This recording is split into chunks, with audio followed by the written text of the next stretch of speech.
میں نے کوئی عجیب بات نہیں کی ہے زاہدہ، میں نے بدستور ٹھہرے ہوئے لہجے میں کہا۔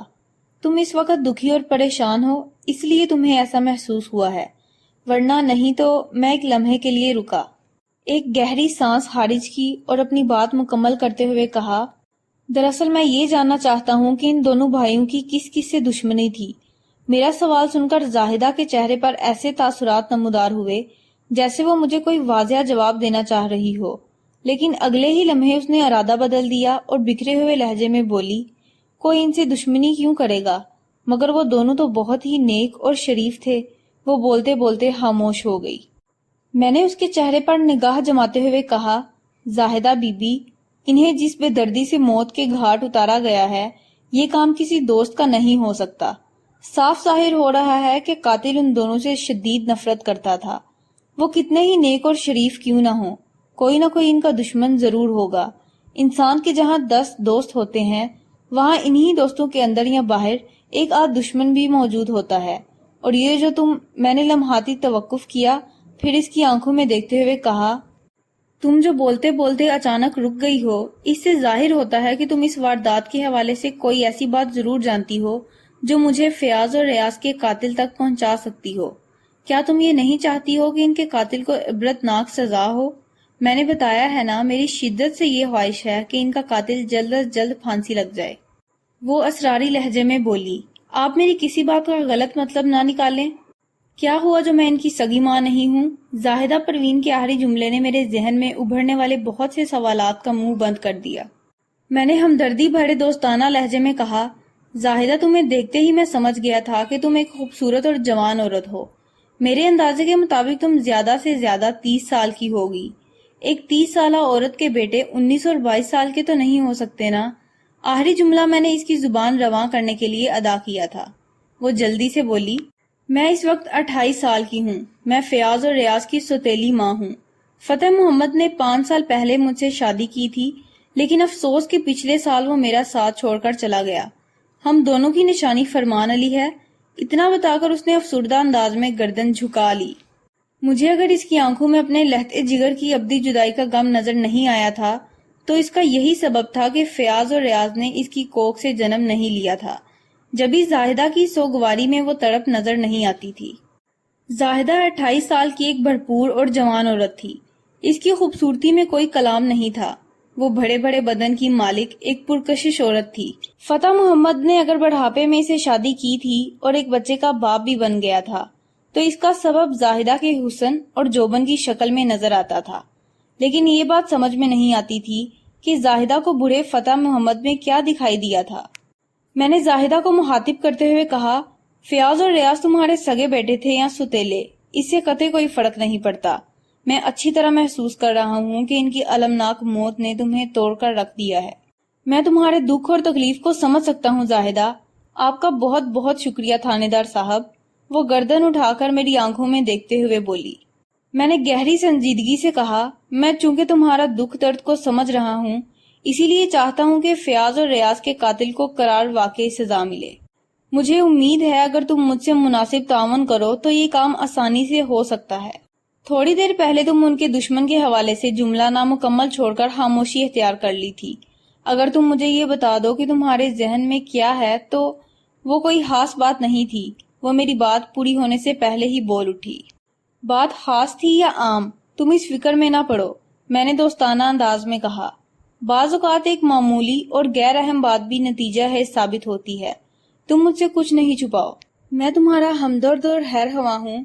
چند لمحات تک متذبذب رہنے کے بعد وہ ہچکچاتے ہوئے بولی، تھانے دار جی، دراصل میرا دھیان صفدر کی طرف جا رہا تھا۔ صفدر؟ میں نے چونک کر اس کی طرف دیکھا۔ یہ صفدر کون ہے؟ صفدر اسی گاؤں میں رہتا ہے، اس نے بتایا۔ فضول اور آوارہ گرد انسان ہے، مجھے تو وہ ایک آنکھ نہیں بھاتا۔ ٹھیک ہے، یہ صفدر بہت ہی بیکار شخص ہوگا، میں نے خریدنے والے انداز میں کہا۔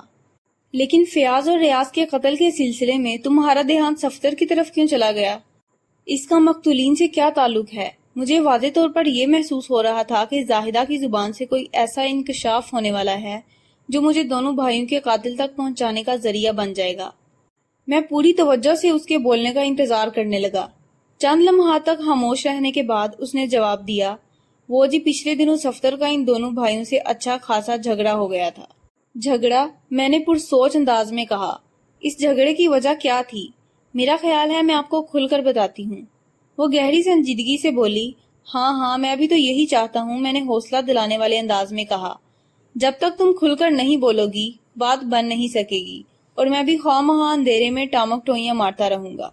تھانے دار جی، وہ ٹھہر ٹھہر کر بتانے لگی، دراصل صفدر اپنی بوڑھی ماں اور جوان بہن کے ساتھ رہتا ہے۔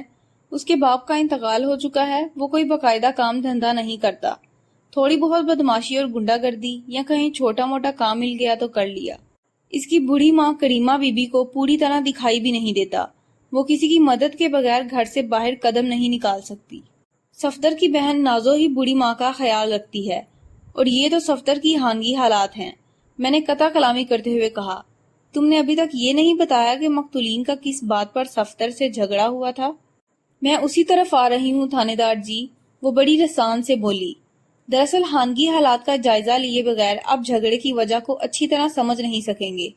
وہ سمے بھر کے لیے متوقف ہوئی، پھر اضافہ کرتے ہوئے بولی، میں نے ابھی صفدر کی چھوٹی بہن نازو کا ذکر کیا ہے نا، وہی سارے جھگڑے کی بنیاد ہے۔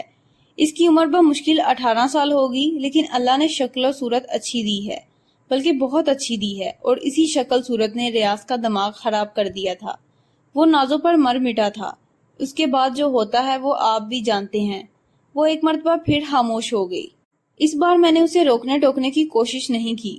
اس نے کہانی میں نازو کے کردار کو شامل کر کے میرے جذبہ تجسس کو ہوا دے دی تھی، لیکن میں دم سادے بیٹھا رہا۔ مجھے یقین تھا اس کی زبان سے کوئی نہایت ہی سنسنی خیز انکشاف ہونے والا ہے۔ چند لمحات کی خاموشی کے بعد اس نے دوبارہ بولنا شروع کیا۔ ریاض اور نازو نے چھپ چھپ کر ملنا شروع کر دیا، کبھی کھیتوں میں، کبھی رات کی تاریکی میں، ٹیوب ویل کے پیچھے، اور کبھی ذخیرے کے اندر۔ ذخیرے سے اس کی مراد گھنے درختوں کا وہ جھنڈ تھا جو شمشیر پور کے سرسبز کھیتوں سے جڑا ہوا تھا۔ آپ سمجھدار ہیں، یہ بات سمجھ سکتے ہیں کہ چوری چھپے کی ان ملاقاتوں کا نتیجہ کیا نکل سکتا ہے۔ اس نے توقف کر کے میری آنکھوں میں دیکھا اور مزید بتانے لگی۔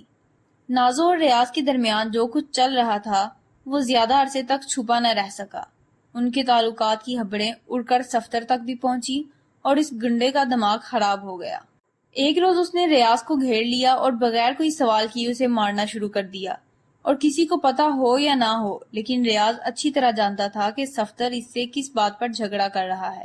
اس سے پہلے کہ بات بہت زیادہ بڑھ جاتی، لوگوں نے بیچ میں پڑھ کر انہیں جھگڑنے سے روک دیا۔